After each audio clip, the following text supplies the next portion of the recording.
전대원 대표님 일행 여러분이 오신 것 자체가 우리 용기와 희망을 주는 소중한 일이다. 그렇게 믿으시지 않습니다.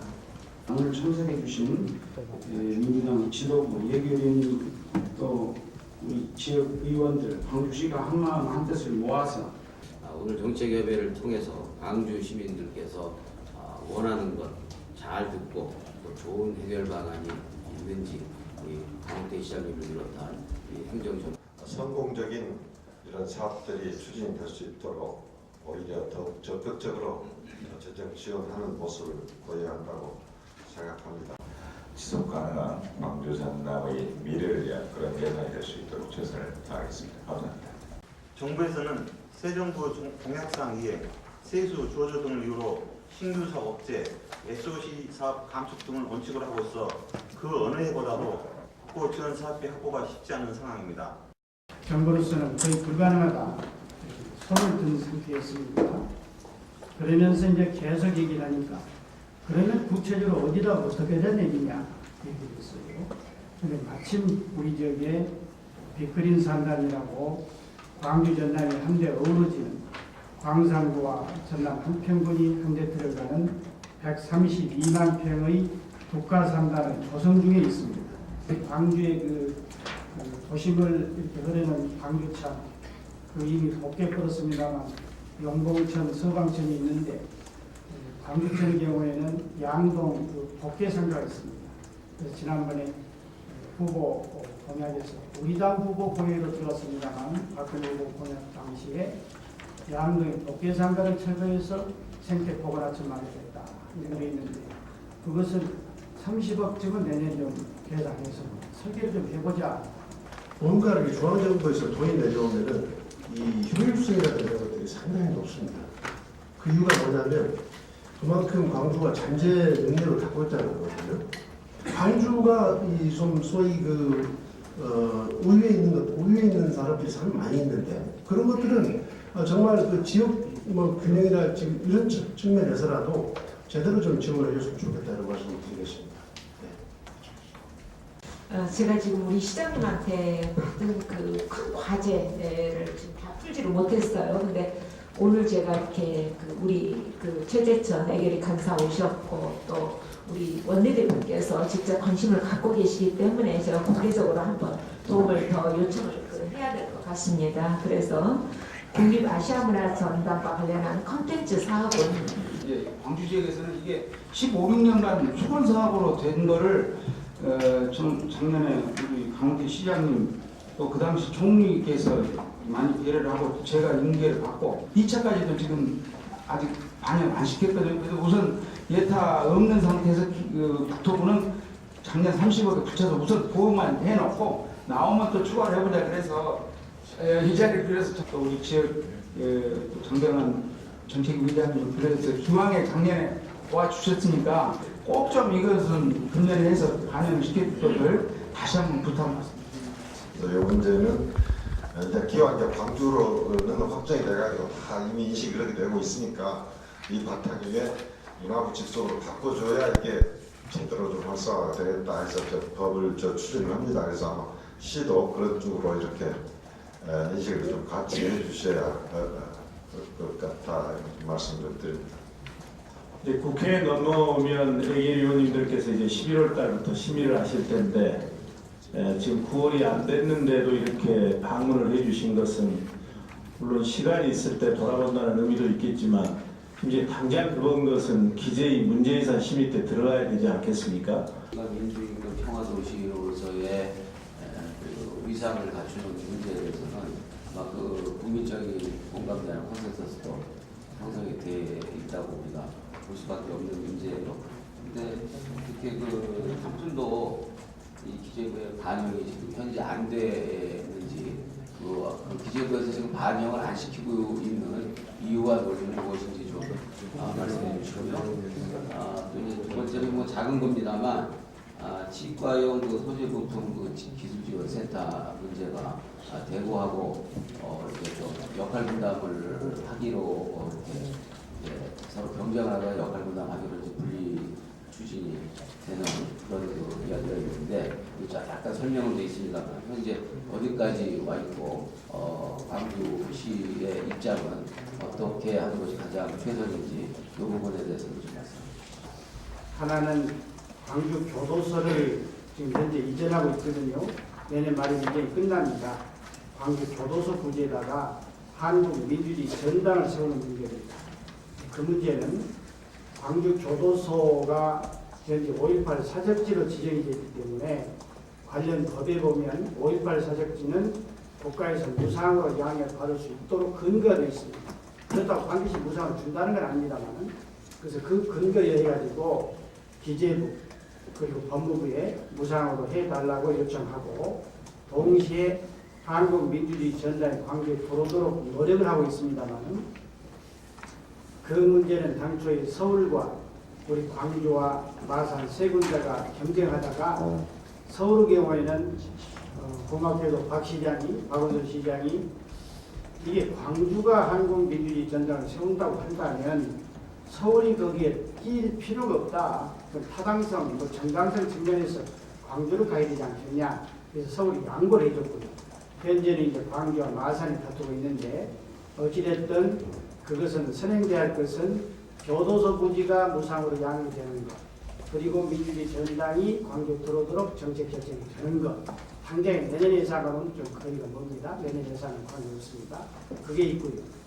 두 번째가 이제 좀 전에 말씀 올렸던 5.18 아카이브 센터를 구축하는 사업인데, 이 사업이 지금 계속되고 있는 계속 사업인데, 작년에도 금년에도 지원했는데 내년에 이제 지금까지는 하나도 지원 안 하는 걸로 되어 있는데, 그 민주주의에 기여한 광주의 정체성에 대한 중앙정부의 인식이 굉장히 말하자면 없습니다. 뭐 없다고 해서 관이 아니고요. 한마디로 말해서 그러면 광주 시비로 하십시오. 광주 시민들이 이런 걸 꼭 뭐 국가에서 지원해야 됩니까? 뭐 이런 인식 때문에 아직 반영이 안 됐습니다. 세 번째는 문화전당 바로 앞에 지금 하실지 모르겠습니다만 전일빌딩이라는 빌딩이 있고, 그 옆에 이제 굉장히 노후된 단독주택가 그리고 동부 경찰서가 있습니다. 그 일대를 국가에서 사가지고 민주평화공원으로 조성하도록 한 것이 대통령 공약에 들어가 있어요. 거기에 대해서는 이제 국가의 기본 입장은 타당성 조사도 안 돼 있고 뭐 어떠고 해서 그건 것도 아니고 해서 그것까지는 지금 손을 못 펼치고 있습니다만, 어쨌든 당장 현실적으로 중요한 것은 5.18 아카이브 센터가 반드시 눈에 들어가는 문제, 그 과제가 있습니다. 두 번째 이제 질문을 주신 치과 사는 문제는 사실은 광주에서 우리 공직자들이 참 아까 김동철 의원님 그런 말씀하시고 가셨는데, 공직자들이 일을 잘합니다. 잘해서 이 치과대학이 광주에만 2개나 있습니다. 기본적인 인프라가 있습니다. 그래서 치과 산업을 미래 산업을 육성하자라고 근사하게 계획을 만들어서 당시에 지식경제에 올렸더니, 지금 바라면 최경환 새누리 원내대표가 지식경제부 장관 때입니다. 저를 만나더니, 아니 선배님 이거 뭐 광주만 하지 말고 대구하고 함께 하시면 어떨까요? 그래서 힘도 없고 그래서 그러지 않고 그럼 대구하고 함께 하자고. 그래서 대구하고 광주하고 같이 하는 걸로 해서 3천억 정도 이제 프로젝트를 거창히 만들어서 보냈지 않았습니까? 그래 이제 기재부에 갔지요. 기재부에 갔는데 대경제정치연구원에서 에타를 해보니까 0.732가 나왔어요. 0.732가 나왔으면 정책적으로 충분히 해줄 수 있는 겁니다. 그런데 안 해줘요. 한 2년이 안 해줬죠. 그리고 나서 기재부 말이 양쪽 다 건물 센터를 짓는 걸로 되어 있는데, 그러면 대구하고 광주 한 군데만 건물 센터 짓는 걸로 합의를 해보면 하겠다. 이렇게 된 거란 말이죠. 그래 내가 이제 대구에 김범현 시장한테 너희들은 첨단 의료복합 산업단지 그 프로젝트를 하고 있으니까 수많은 건물이 있습니다. 의료관리, 의료센터도 있고요. 이 양보를 해라. 그래 이제 시장은 양보할 여유가 있는데 또 공무원들이 됩니까? 그 양보 안 돼요.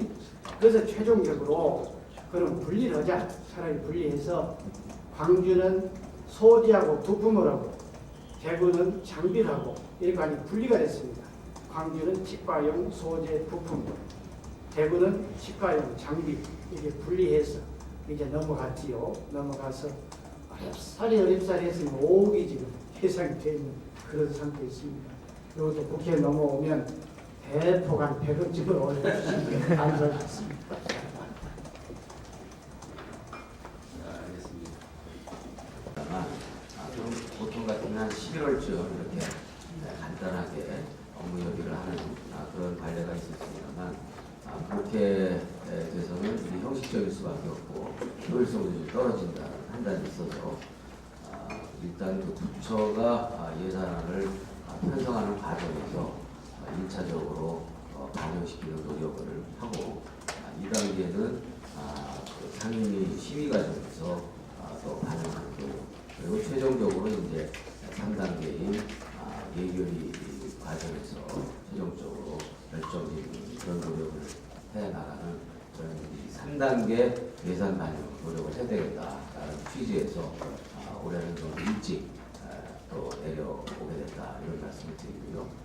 지금 앞으로 지금 말씀 여러 가지 해주신 것들을 잘 종합 검토를 해서 지금 말씀하신 것처럼 기재부 자문차관에게 전화하는 수준이 아니라 조만간에 지금 기재부 차관이 최종적인 실무 책임자이기 때문에 기재부 차관을 비롯한 예산실장과 관련자들과 함께 연석회의를 통해서 이 문제에 대한 공식적인 요구와 요청을 할 그런 계획을 가지고 있고요. 거기서 100% 반영된다고 보장은 할 수 없겠죠. 그 이후에는 우리 상임위원회 활동을 통해서 지금 말씀 주신 것들을 최대한 반영하는 노력을 할 생각입니다. 특히 지금 대체적으로 보면은 여기 보면은 주요 사업의 예산 소위가 문체위원회, 산업통상자원위원회, 그리고 국토위원회, 미래창조위원회, 환경노동위원회 여기가 주로 이제 중심적인 그런 예산 소관 상임위가 되는데 이 자리에서 잘 아시겠습니다만 문체위원회 지금 박계자 의원님께서 맹활약을 하고 있고 또 문화부와 또 특히 교문위와 관련해서 문체부 같은 경우는 우리 장병환 정책의장이 오랫동안 인연을 맺고 관리를 해와야 입장이고 저 역시 마찬가지 입장이어서 박계자 의원님과 또 함께 열심히 노력을 해보겠다. 산업통상자원위원회도 지금 보시면 우리 김동철 의원님께서 맹활약을 하고 있는 그런 위원회인 것 같습니다.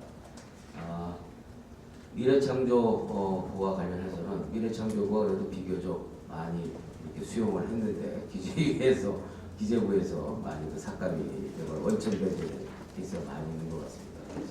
미래창조부는 장병환 의원과 제가 또 우리 내교의 간사를 맡고 있는 최대철 간사 이 사람이 미래부를 소관을 비방이 소관이기 때문에 열심히 노력하겠다. 삼명이 같은 경우도 위원장과 또 우리 위원들이 연구 역할을 활동하고 있어서 열심히 노력할 겁니다. 또 농수산위 같은 경우도 지금 우리 당 소속 의원께서 위원장을 하고 계시고 있고 전북 출신 최규성 위원장을 하고 계시고 있고 또 간사를 또 우리 당 김용록 전남 출신 의원께서 하고 계셔서 충분하게 여러 가지 상임위 심사 과정에서는 비교적 성과가 있지 않을까. 다만 이제 상임위에서 올리는 것이 최종적으로 예결위에서 확정되는 것이 참 어렵게 되는데 우리 또 2011년도 예결위 간사로서 맹활약을 하는 강기정 의원께서 또 기재부에 또 한가닥 인맥을 가지고 있고 이용석 우리 의원님도 상당한 인맥을 갖고 계셔서 우리 예결위에서 힘이 모자르는 우리 강기정 우리 전 최고위원님과 이용석 전 장관님의 역할과 그 인맥을 총동을 해서라도 최선을 다하겠습니다. 말씀드리겠습니다. 그래서 부처 편성 과정에서 저희가 1차적으로 노력을 2단계는 상임위 과정이죠. 3단계 최종적으로는 예결위 심사 과정에서 최대한 반영 노력을 할 것이고 최종적으로는 우리 특히 광주 전남 지역은 지금 말씀하신 것처럼 이 지역 편중 정책의 대표적인 희생 지역이기 때문에 이 부분에 대해서 우리가 지역 균형 발전의 원조 정당으로서 최선을 다하는 노력을 경주하겠다는 각오와 다시금 저희 말씀을 마치도록 하겠습니다. 오늘 철저하게 준비해 주신 강훈 시장님과 관계 여러분께 다시 한번 감사합니다. 고맙습니다. 일일이 점검하시고 의견까지 주시고 또 이렇게 지원의 다짐이랄까 약속까지 해주셔서 정말 여러 가지 어려운 처지에 있었던 광주 입장에서는 정말 원고를 모신 듯한 그런 느낌이 강하게 됩니다. 도와주신 것 이상으로 저희들이 열심히 해서 반드시 보답할 것을 다짐합니다. 오늘 정말 여러분 다시 한번 환영하고 감사 올립니다. 감사합니다.